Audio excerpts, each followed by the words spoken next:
एक आदमी अपने गधे के साथ में रास्ते रास्ते जा रहा था। तो उस आदमी को रास्ते में पड़ा एक बेशकीमती हीरा मिला। उस आदमी ने उठाया और देखा कि क्या है ये चमकीला सा पत्थर, दिखने में तो सुंदर लग रहा है, लेकिन मेरे ये किस काम का।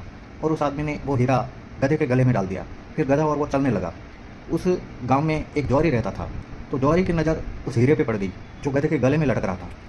तो जौहरी ने सोचा, ये बेशकीमती हीरा इस धोबी के हाथ में कैसे आया, और आया तो भी आया, इसने इस हीरे को गधे के गले में डाल दिया, या तो इसको इस हीरे की कीमत पता नहीं है। अब मैं इससे ये हीरा खरीदूँ तो खरीदूँ कैसे? डायरेक्ट खरीदूँ तो इसको शक हो जाएगा कि ये कीमती हीरा है। तो दूसरे दिन सुबह जौहरी रोता रोता उस धोबी के घर पे गया। तो धोबी ने पूछा, रो क्यों रहे हो? तो जौहरी बोल रहा है, ये जो आपके घर में गधा है वो पिछले जन्म में मेरे पिताजी थे। मुझे रात को सपने में आए और बोले कि मुझे वापस अपने घर ले जाओ। तो धोबी बोला, मैं तो 500 रुपये में ये गधा खरीद के लाया। फिर जौहरी बोला, मैं आपको 1000 रुपये दूंगा, लेकिन मुझे मेरे पिताजी लौटा दो। तो धोबी ने 1000 रुपये में वो गधा जौहरी को बेच दिया, और जौहरी वो गधे को लेकर अपने घर पे चला गया। घर पे जाते ही जौहरी ने गधे के गले में से वो हीरा निकाला और गधे को वापस छोड़ दिया। तो गधा जौहरी के घर से चीखते चीखते वापस धोबी के घर पे आ गया और चीखने लगा।